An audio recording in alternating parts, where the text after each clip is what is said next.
whatever, back to the news. So, DENUVO appears to have some cracks in it. This is an article. This is an article from Ars Technica, Mr. Kyle Orland. Hello, Kyle. And it looks like after nearly a year of completely uncrackable games, a particular hacker found a workaround so that people could download illegally DENUVO protected products, especially the what is it? Rise of the Tomb Raider. Oh shit! I guess I ought to put this up on the main monitor, huh? Let's see. Oh, so what DENUVO would do is what this guy found out is it would make a unique key for the game based on the specific hardware configuration of the purchaser's machine. The person who got the game, it would make an ID for that specific computer and all of its components, and that is how it would protect the game, because if it found the same copy of the game detected with different hardware, bam, that's a pirated copy, shut it down. And this guy, let's see, who was it? Where's the Conspiracy, or CPY, is a hacker who found a way around. And my favorite part about this whole thing is that in a matter of 3 days that DENUVO took to patch it, 650,000 people stole Rise of the Tomb Raider. And they say piracy isn't a problem. A lot of damn copies of a video game. 650,000. And the fact that he put those numbers out there, because it was the hacker who put the numbers out there, he just made their fucking case for them. Well, DENUVO, I mean, things like that is absolutely necessary. There's clearly a pirating problem. However, this reminds me of that idiot. Do you guys remember that guy from Lifelock who put his real Social Security number on the truck? Yeah. Yeah, because he believed that his system was so great that nobody could steal it, and then his identity got stolen. That's what this is. You taunted the hackers to hack your system, and they took it as a challenge. And well, I don't agree that they should have done it. We are not for pirating, obviously. Most people will not openly admit that they are, however. But it just kind of reminds me of that. It's kind of funny in its own kind of dumbass kind of way. Yeah. It's fair. Yeah, I mean, it's fair. No, but I don't know about everybody, but I know lots and lots of people who is, when the first thing you do is tell them they can't do something, they will find a way to do that shit. Somebody told the Wright brothers you can't. Isn't it? Dude, say what you want. The Wright brothers, somebody told them they can't fly, and they were like, "Fuck you, I can't fly." Okay, fuck you, I'm a fly. So just tell me I can't. Yeah, when you tell somebody they can't do something, dude, the first thing they're going to do is try to find a way to do that. And this guy may have just spent the last 6 months of his life just cracking that fucking code to be like, "Hi, fuck you, we cracked your code." Mm-hmm. Yeah. So, well, yeah. I mean, yeah, I'm pretty sure that's the motivation. DENUVO set the challenge, and people worked hard to meet the challenge. Naturally. I just find it incredibly funny that people who like to pirate, who make all sorts of excuses, what are the famous ones? What if you can't afford it? Or pirated game isn't necessarily a lost sale. What's the other famous one, Nate? I don't remember, but whatever. Let's go on those two arguments. Okay, piracy isn't a problem. 650,000 copies of a game stolen in 3 days.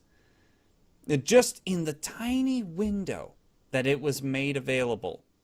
You know, the guy figured out the crack and he instantly posted it on the pirate websites or torrents or wherever he did it. I don't know exactly where. And people leapt at the chance to steal that shit. And I can hear the arguments coming already. It's not stealing because nobody lost a thing. Yeah, bullshit. You got the thing without paying for the thing, and that's theft. It's whatever. If your argument is that you can't afford it, well, motherfucker, why don't I have 6 Mercedes in my fucking driveway? Because I can't afford it. I should just go steal them?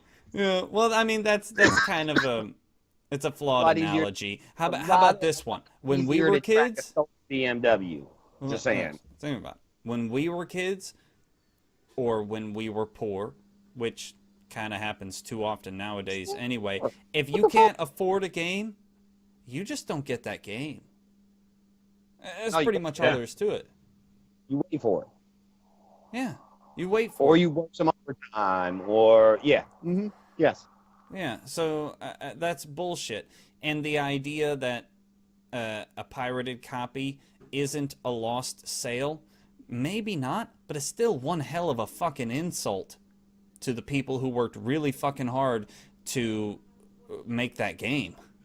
Well, it is and it isn't a lost sale. Go ahead, Mark. Well, I was just thinking, I'm a classic stick it to the man kind of guy, right? I mean, and who made motherfucking Tomb Raider? EA? Who made Tomb Raider? Square Enix.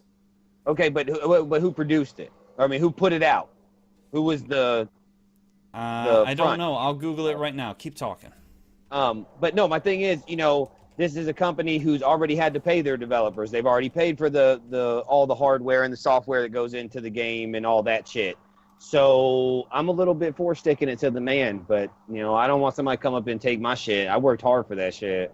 It was developed by Crystal Dynamics and published by Square Enix and Microsoft. Okay, well, fuck both them. Fuck you. But no, you still shouldn't steal. Theft is wrong in any aspect of the word because, like you said, you don't have the money, you don't buy the game. And if Square Enix showed up at your house and took your computer because you took their game, you would call the law, wouldn't you? Mm-hmm. You'd be like, yo, these niggas just showed up and took my shit. So, but I can see both sides of it because I'm about sticking it to the man and fuck him. So yeah, but there's a difference between sticking it to the man and just plain theft. Like, if Microsoft wronged you in some way and you found a way to get back at them, that's sticking it to the man. But if you're just like, I don't want to buy your game, but I want to play it. Yeah, but everybody can come up with some stupid-ass reason why some company or the man stuck it to them. Anybody can come up with some dumbass excuse. So it's bad too, Nate. I agree. I mean, it is just bad. But, because everybody be like, my Microsoft 10 didn't work right, blah, blah, blah, blah, blah. Like, bitch, did you get it for free? Right. So, I mean, I'm just saying, I'm for sticking it to the man. But you're right. I mean, that's fair, and it is straight up theft. Because the guy even basically said, look, I cracked this fucking code. If you want this free game, download it here on X site. I mean, that's pretty much theft, dude. That is pretty much theft. And, I mean, can't you get Tomb Raiders once they start going on sale a year or two later for next to fucking nothing? Yeah. So why don't you let them just come down in price? But that's the way I always did. Apparently, Nate's house is hot. I don't have an air conditioner in this particular room as well. Yes. Well, so you don't have to. I think Nate's you and Nate's both challenge proposal applies to the people who want to pirate it as well. Not just the people who want to crack it, but the people who want to pirate it. It's a challenge to them as well. I mean, they're not going to put any work to it. They're just going to look for the news or look on their favorite torrent or piracy website every day until it's available, and that's their version of the challenge. It's lazy, but it's whatever. I mean, doesn't excuse it. I don't know. But it goes back to the old shit, dude. When Nintendo dropped the cartridge, bitch, you couldn't download it online. It's like, here it is, nigga. This is what you get. So I'm just saying, you had to steal that shit from your homie. Yeah, you have to work for it. Just I didn't leave in his house. When they start, everything is downloadable, dude. Then that's when you get this shit right here, dude. So, mean, it is what it is. I guess it's a double-edged sword, but you just shouldn't come out talking shit that your shit can't be cracked because people are going to crack your shit. Mm-hmm. Well, so anti-piracy and antiviral, anti-malware, all of those things are made to be broken because they're reactionary software. Mm-hmm. That's how it works. Yeah. They're a step behind. Yeah, they're a step behind. They are by their very nature, much like police officers, EMTs, doctors. They're a step behind by their very nature. So eventually, somebody's going to crack it. Eventually, someone's going to need a cop. Eventually, someone's going to need a doctor. It's just how it works. So to say that it could never be hacked was just brash. Yeah. Yeah. Well, it wasn't DENUVO that said it, to their credit. It was the media that said it. So, there's that. Yeah, but the media is responsible for a lot of bullshit. Yeah, and not only that, what's the phrase I'm looking for here? Damn it, I can't think of the phrase I'm looking for, dudes. The court of public opinion has already been made up because regardless of who said it, it dropped nationally, and that's all that matters. So as far as everybody's concerned, they said that shit. Right. Yeah, and you can print your recall on the 13th page of some newspaper that doesn't fucking exist, but it's not going to do you any good.